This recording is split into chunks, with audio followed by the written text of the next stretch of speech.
Hello po, no? Basahin ko lang. Bakit po, sir, sa SDO blank, 2,940 lang po ang natanggap po nila. Ine-expect po nila yung last tranche na 5,500. Yes. 2,940 lang daw po ang na-receive nila last Thursday po. Pero sa amin sa SDO, wala pa. Yun ang malungkot. Samantalang dito, nakakuha sa amin, yung 5,500, principal 1 nga, 4,4 ang nakuha eh. No? Tapos, marami dito nakakuha 4,800, 4,700. Tapos dyan sa inyo, 2,940. Nakakalungkot, no? Itanong nyo na lang. Oo, kasi kung tax yan, sobrang laki naman. Kasi alam ko yung tax malaki na yung 25% eh. Sa 5,500. So, sobrang laki ng tax nyo pag ganyan. Unfair. Napaka-unfair talaga. Biro mo, 5,500. Ang nakuha na lang ng mga guro ay 2,940.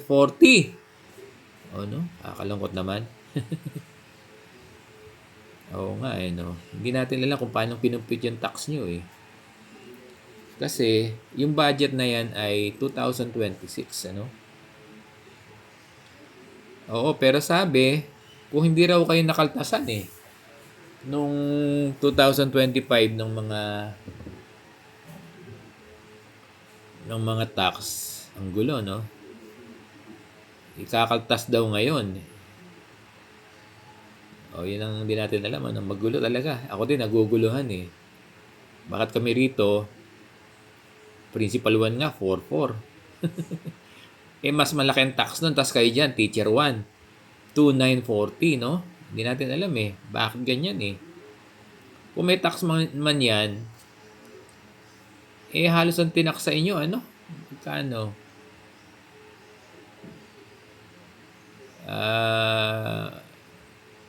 Ilan ba tax ng ganito? Nakalahati, 50%? Na halos kalahati eh. 'Di ba? Grabe naman, laki. Oh. Kaya nga po, inaasahan ko na 5,500 makukuha pero nabawasan ng tax. Taxable pala. Yes, taxable. Pero hindi naman ganyang kalaki. Yung 5,400 ay 5,500 mo, ang tatanggapin mo ay 2,940. Oh. Sino ba nakatanggap ng 2,940? Anong ano yan? Anong region yan?